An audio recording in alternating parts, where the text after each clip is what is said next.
নমস্কার বন্ধুরা, আমার পাকশালাতে আপনাদের সবাইকে স্বাগত। আশা করি আপনারা সবাই ভালো আছেন। আজকে আপনাদের আমি তৈরি করে দেখাবো আম তেল। আমি আমের অনেক রকম রেসিপি দিয়েছি, আজকে আমার লাস্ট এবছরের আম তেল করে আমি দেখাবো আমি কিরমভাবে করি। দেখুন, আমি আমগুলো ছোটো ছোটো করে কেটে, কিছু বড়ও আছে কিছু ছোটও আছে, কেটে পরিষ্কার করে ধুয়ে নিয়েছি। এর মধ্যে আমি অল্প নুন হলুদ মাখাবো, মাখিয়ে আমি এটাকে রোদে দেবো কয়েক ঘন্টার জন্য, তারপরে আমি আপনাদের দেখাবো। এর মধ্যে আমি অল্প নুন দিলাম। এই জায়গাটা মাখানো যাবে না, আমি একটা অন্য জায়গায় মাখাবো।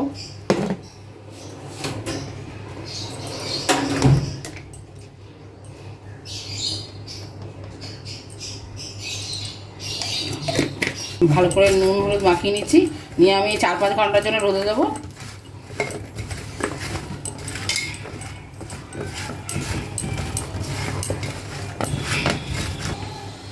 মাখানো হয়ে গেছে, এবার আমি ছাদে গিয়ে রোদে দিয়ে আসছি, তারপর এনে আপনাদের দেখাবো।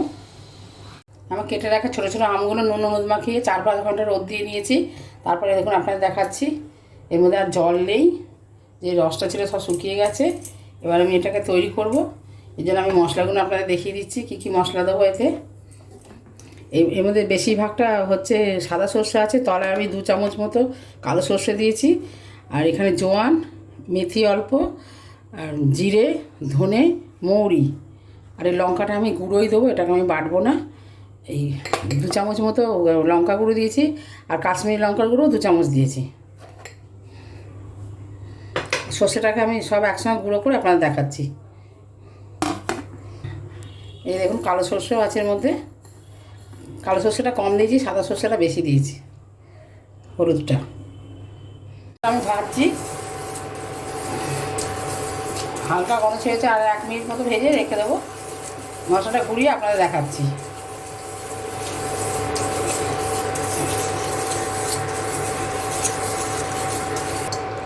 কড়াটা গরম হয়ে গেছে, এবার আমি কড়ায় তেল দিচ্ছি। আমি কড়াটাকে একদম কমে রেখেছি, ইন্ডাকশান কমে দিয়েছি একদম।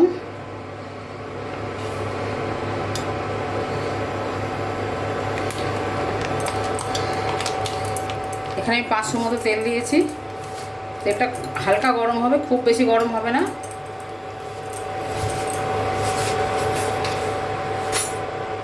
এবার মশলাটা বাটিতে দেখাবো, সেই সর্ষে গুঁড়োটা, এটা আমি এতটা লাগবে না আমার, আমি হাফ দিচ্ছি।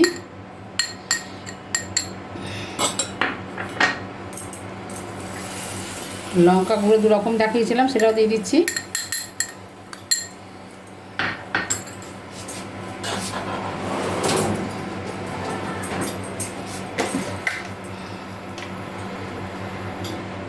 হলুদ দিচ্ছি 1 চামচ দিয়েছি, আর 1 চামচ দিচ্ছি।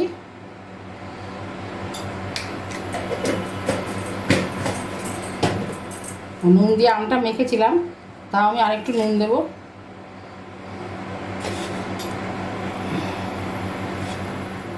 আমি 2.5 চামচ মতো নুন দিলাম। যে মশলাটা আমি ভেজে রেখেছিলাম ওটা দিয়ে দেবো, ওটা আমি পুরোটাই দিয়ে দেবো।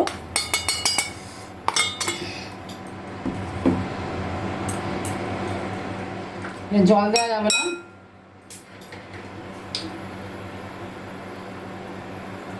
আমি একটু ভিনেগার দিয়ে মেখে নিচ্ছি।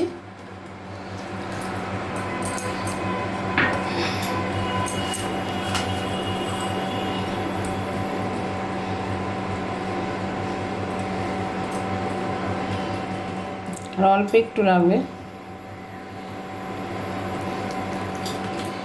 এতে যেহেতু জল দেওয়া যাবে না, আমের আচারটা ভিনেগার দিয়ে মাখলে অনেক দিন পর্যন্ত সংরক্ষণ করা যাবে।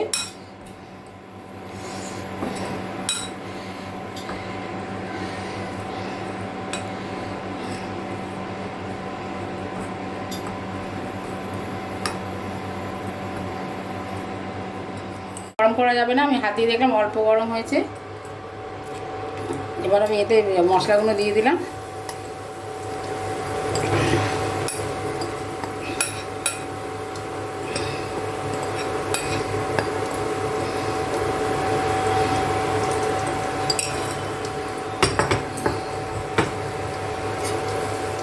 খুব ভালো করে নাড়তে হবে যাতে লেগে না যায়, গ্যাসটা কমিয়ে রাখতে হবে। আমি ইন্ডাকশানে করছি, ইন্ডাকশানটা কমিয়ে দিয়েছি।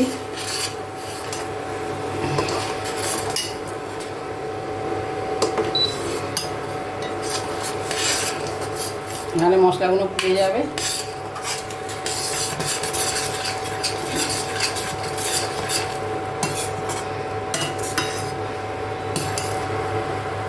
এটাতে খুব বেশি গরম করা হয়নি, ওই জন্য এত ফেনা হচ্ছে।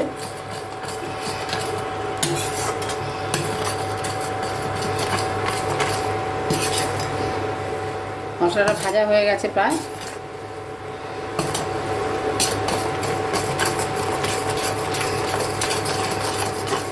এবার আমি এর মধ্যে কেটে রাখা আমগুলো দিয়ে দিচ্ছি, নুন হলুদ মাখিয়ে রেখেছিলাম।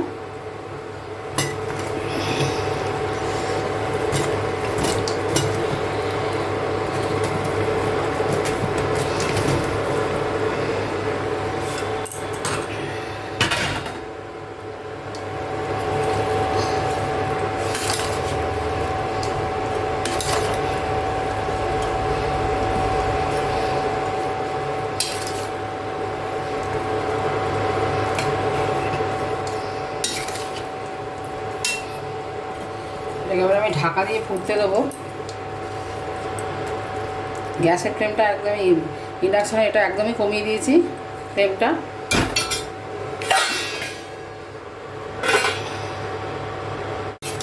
ফুটছে ভালো মতো, কালারটা দেখুন অনেক চেঞ্জ হয়ে গেছে আমের।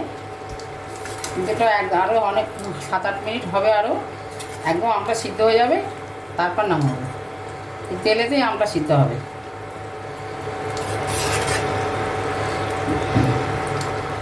আবার আমি ঢাকা দিয়ে দেবো।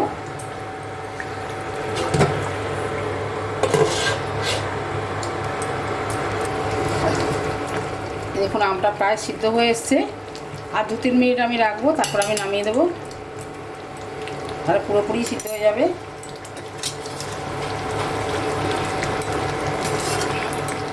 আম তেলটা একদম রেডি হয়ে গেছে, আমি ইন্ডাকশান বন্ধ করে দিয়েছি, আপনাদের দেখাচ্ছি।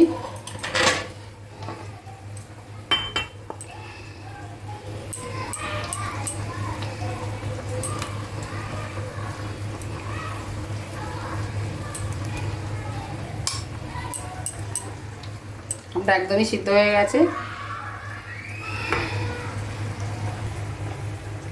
আমার আম তেল একদমই রেডি হয়ে গেছে, আপনারা দেখাচ্ছি।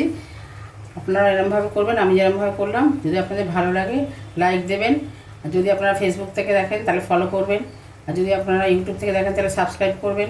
রান্নাটা সবার মাধ্যমে শেয়ার করবেন, আর অবশ্যই কমেন্টসের মাধ্যমে জানাবেন আপনাদের কেমন লাগলো। আপনারা সবাই ভালো থাকবেন, সুস্থ থাকবেন। ফিরে আসবো অন্য কোনো রেসিপি নিয়ে। ধন্যবাদ।